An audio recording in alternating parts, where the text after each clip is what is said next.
morning students, welcome back to your online class of social sciences.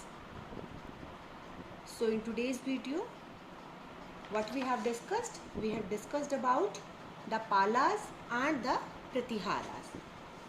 But before that we have a quick recap about our previous video in which we have discussed about the kingdoms, the smaller kingdoms. और ये kingdoms कब बने थे बेटा? जब हर्षवर्धन जो last ruler थे हमारे एशियंट इंडिया के, after the death of that ruler जो उनका एम्पायर था वो क्या हो गया था? रुइन हो गया था. और क्या हो गया था? उस पीरियड में 3 एम्पायर्स स्प्रेड हुए थे, नए बने थे, जो थे आपके the Rashtrakutas, the Palas and the Pratiharas.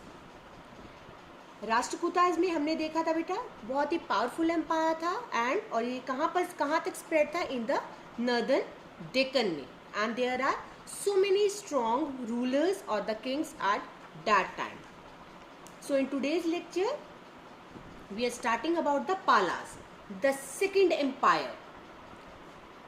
Very limited information is available about the history of Bengal for the period between the death of Harsha and the ascending of Palas. मतलब इस पीरियड की, इस टाइम पीरियड की हमारे पास बहुत ही कम इंफॉर्मेशन है. Very little information we have about the history of Bengal. और किस टाइम पीरियड की बात कर रहे हैं हम? जो टाइम पीरियड बेटा एक हर्षवर्धन की डेथ का और किसके बीच का? एक असेंडिंग ऑफ द पालास और पालास के टाइम पीरियड का, इसके बीच का जो टाइम पीरियड है उसके बारे में we had very less information, we had very little information. But it is well known that during this time Bengal faced a lot of infighting among the small kingdoms. पर एक चीज़ बेटा क्लियरली पता चलती है हमें, बड़ी easily we can get the information about this thing कि इस टाइम पे बेटा बंगाल ने बहुत सारी प्रॉब्लम्स को फेस किया था अपने ही किंगडम्स के अंदर. इंटरनली ही बहुत सारे प्रॉब्लम्स को उन्होंने क्या किया था? हैंडल किया था या फेस किया था. Lot of infighting amongst the small kingdoms. The people of Bengal elected Gopala as their king to maintain peace and order. और जब इतनी ज़्यादा क्रूशल स्टेटमेंट्स आ गई बेटा, इतने ज़्यादा क्रूशल वहाँ पे प्रॉब्लम्स आने लग गई, at that time the people of Bengal decided और elected Gopala as their king. उन्होंने गोपाला नाम के एक पर्सन को अपना किंग क्या किया? इलेक्ट किया. And why at that time they elected a king? To maintain a peace and order, कि किसी तरीके से बंगाल में एक शांति बनी रहे, एक लॉ को मेंटेन कर सके. क्योंकि अगर लॉ मेंटेन नहीं होगा तो शांति ही नहीं रहेगी, पीस ही नहीं रहेगी, सर्वाइवल क्या हो जाएगा? बहुत ज़्यादा क्या हो जाएगा? डिस्टर्ब हो जाएगा. He set up an empire which ruled over for about 400 years. उन्होंने अपना, गोपाला ने अपना एक एम्पायर सेट किया, एक अच्छा सा किंगडम सेट किया that time which ruled over for about 400 years. और नियरली 400 ईयर्स तक वहाँ पर क्या किया? वो किंगडम इनका चलता रहा. हिज सक्सेसर्स यूज्ड पाला आफ्टर देयर नेम. और इनके जो सक्सेसर्स थे, इसके बाद सक्सेसर्स क्या होते हैं? मतलब फादर के बाद जब उनके बच्चे होते हैं, इसको बोलते हैं सक्सेसर्स, जो उस चीज़ को आगे बढ़ाते हैं, उस पीढ़ी को आगे बढ़ाते हैं.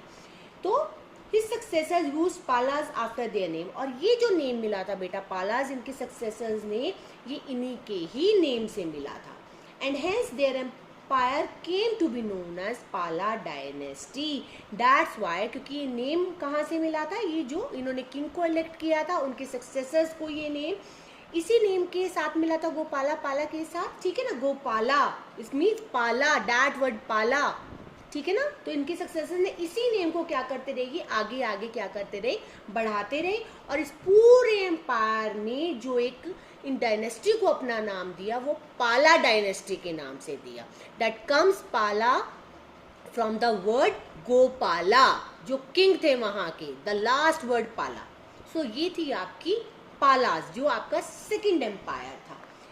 Dharmapala was the greatest ruler of पाला डायनेस्टी. जो धर्मपाला नाम के, तब आप देखो फिर गोपाला के बाद धर्मपाला आ गए, वो बहुत ज़्यादा ग्रेटेस्ट रूलर माने जाते थे बेटा इस पाला डायनेस्टी के. He set up a center for Buddhist education which was known as Vikramshila विहार। और जो धर्मपाला थे बेटा, इन्होंने ना एक बहुत ही, जिसे कहते हैं ना, बहुत हाई लेवल पर एक बुद्धिस्ट एजुकेशन का सेंटर बनाया था, जिसको कहा जाता था वहाँ पर विक्रमशील विहार। मतलब उसका नेम क्या रखा गया था? विक्रमशील विहार। His son Devapala. अब इसके बाद धर्मपाला के सन कौन हो गए? देवपाला। एक्सटेंडेड द पाला एम्पायर। उन्होंने क्या किया, इस जो भी एम्पायर था इनका, जो पाला डायनेस्टी थी, उसको क्या किया? एक्सटेंड किया, उसको स्प्रेड किया, उसको बढ़ाया। And also defeated the Hund's. और किसको हराया था? एक और कम्युनिटी थी, वो थी हुन्स की, उसको क्या किया था? डिफीट कराया था। The end of his period assured in the decline of पालास। और इस पीरियड का एंड कैसे नजर आया बेटा? जब ये पाला डायनेस्टी का क्या होना शुरू हो गया था? डिक्लाइन होना शुरू हो गया था। जब ये धीरे धीरे क्या हो गया, इसका इन्फ्लुएंस क्या हो गया था? कम होने लग गया था। तो पाला डायनेस्टी क्या हो गई? किस सिचुएशन में आ गई? एक बिल्कुल ही जिसे कहते हैं ना खत्म होने वाली सिचुएशन में ये पाला डायनेस्टी आ गई। धीरे धीरे क्या हो गई? ये डायनेस्टी डिमिनिश हो गई, खत्म हो गई। The Pala rulers were the followers of Buddhism। और जितने भी पाला रूलर्स थे बेटे, they had to follow the religion of Buddhism। ये बुद्धिज्म को, ये बुद्धा को मानते थे, बुद्धा के टीचिंग्स और प्रीचिंग्स को सुनते थे और उन्हीं को ही क्या करते थे? फॉलो करते थे। Many scholars were sent to distant countries to spread Buddhism। और बहुत सारे स्कॉलर्स थे बेटा, बहुत सारे फिलोसफर्स थे इस टाइम पर।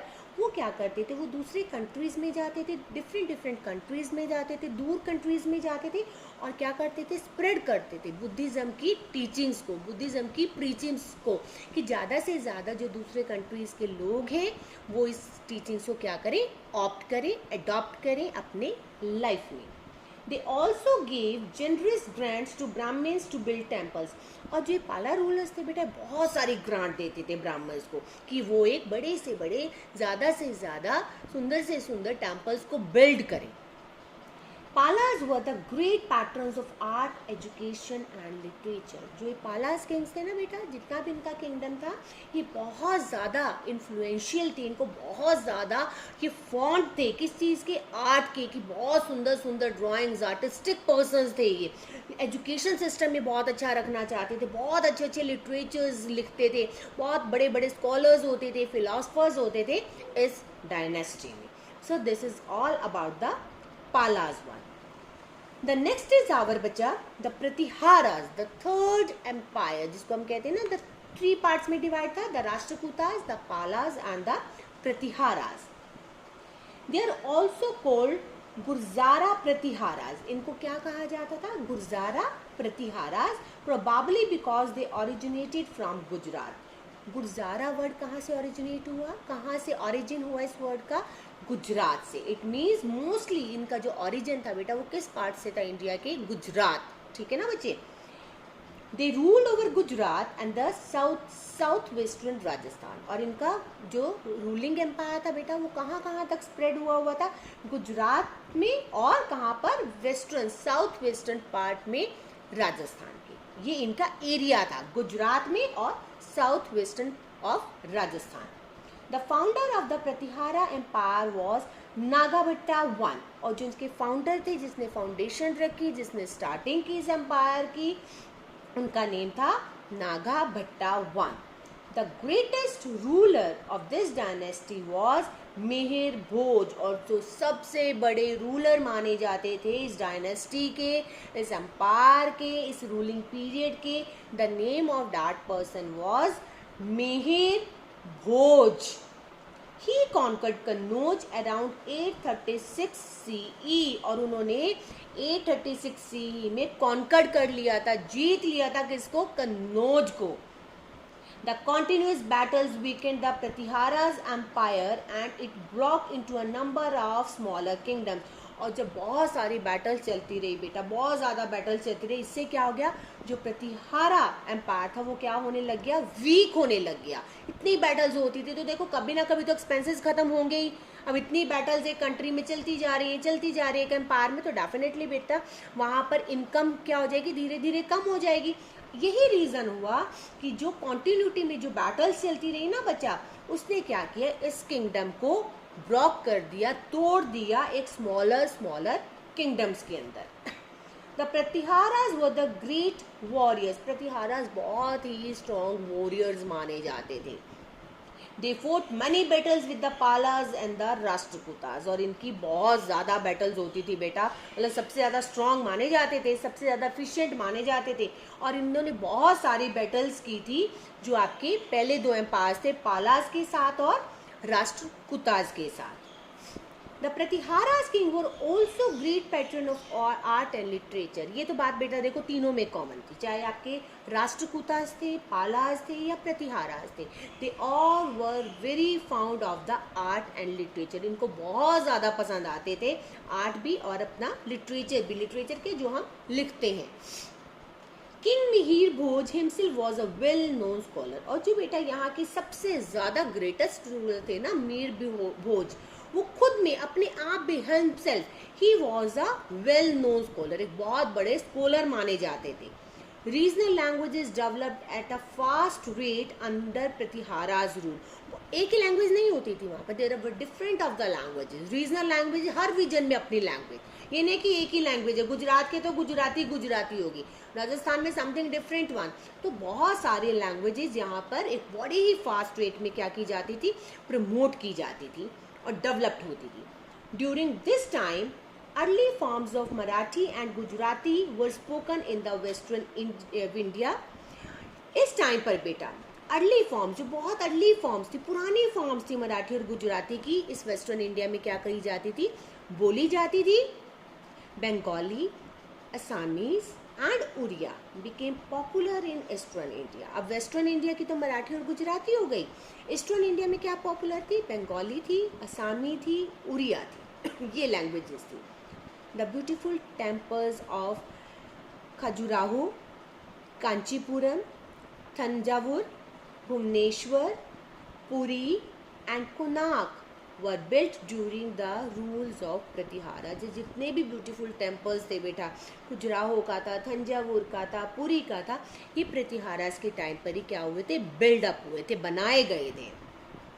The art of miniature paintings also started during this period. और जो ये आर्ट की भी स्टार्टिंग हुई थी, मिनिएचर्स, जो छोटी छोटी मिनिएचर्स मतलब छोटी छोटी जगहों पर हम कहते हैं ना, जैसे वॉल्स पर वगैरह कर देते थे, उस तरीके की पेंटिंग्स भी इसी टाइम पीरियड में, प्रतिहारास के टाइम पीरियड में ही स्टार्ट की गई थी. अब tree Partey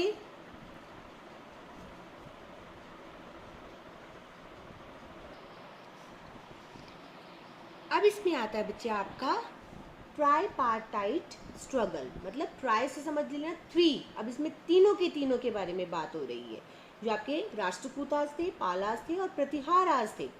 Kannauj was considered a symbol of power in northern India. अब एक चीज़ ध्यान रखना बेटा, इसमें जो सबसे इंपॉर्टेंट पार्ट है कन्नौज, और कन्नौज किस टाइम पे था आपका, प्रतिहारास के टाइम पर, ठीक है ना. और जो आपके रूलर थे मिहिर भोज, इन्होंने ही कॉन्कर्ड किया था कन्नौज को 1836 में. सो कन्नौज को एक बहुत ही सिंबल ऑफ पावर माना जाता था नॉर्थ इंडिया में, मतलब एक सबसे ज़्यादा जिसे कहते हैं पावरफुल, ठीक है ना, एक पावरफुल जगह Kannauj.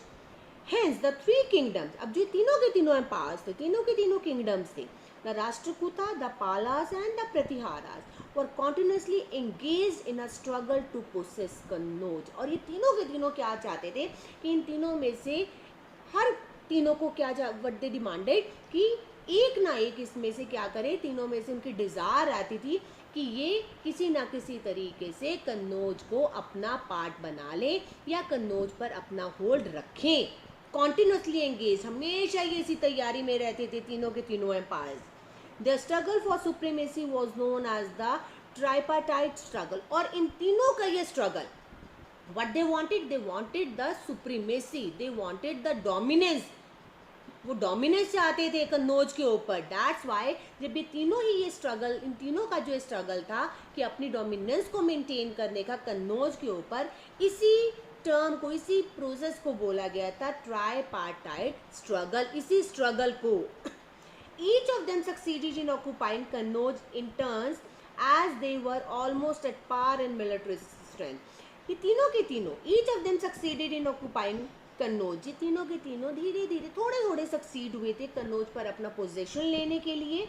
In turns as they were almost at par in military strength, जबकि इन सब की मिलिट्री स्ट्रेंथ क्या थी, बहुत ज़्यादा स्ट्रॉन्ग थी, पर इतना नहीं कि एकदम से पोजेशन मिला, but it will take a time. But the continuous battles, अब लड़ाइयाँ करते रहे, कॉन्कर्ड करते रहे, उन पर बार बार बैटल्स करते रहे कन्नौज के साथ, अपनी मिलिट्रीज क्या हो गई, ज़्यादा से ज़्यादा एक्सपेंसेस उन पर इन्वेस्ट करने लगे। तो डेफिनेटली बेटा जब कॉन्टिन्यूटी में बैटल चल रही थी तो किंगडम्स का ब्रोक डाउन होना ज़रूरी ही था, फिर तो ब्रोक डाउन होते ही होते। The continuous battle weaken them, और ये कॉन्टिन्यूटी में बैटल्स ने बेटा इनके किंगडम्स को क्या कर दिया था, बहुत ज़्यादा वीक कर दिया था। And finally led to the decline of all three great powers, और तीनों के तीनों जो ये लार्ज एम्पायर्स थे, इनकी पावर्स क्या होने लग गई, धीरे धीरे डिक्लाइन करने लग गई। Their empires disintegrated into many smaller kingdoms within a period of 100 years, और जो उनके जितने बड़े बड़े एम्पायर्स थे ना बेटा, वो डिसइंटीग्रेट हो गए, स्प्लिट हो गए, टूट गए। किस में टूट गए, स्मॉलर किंगडम्स में, with in a period of 100 years. और इस टाइम पीरियड 100 ईयर्स तक, इसी टाइम पीरियड में इनका एक बहुत बड़ा सा किंगडम छोटे छोटे किंगडम्स में डिसइंटीग्रेट हो गया।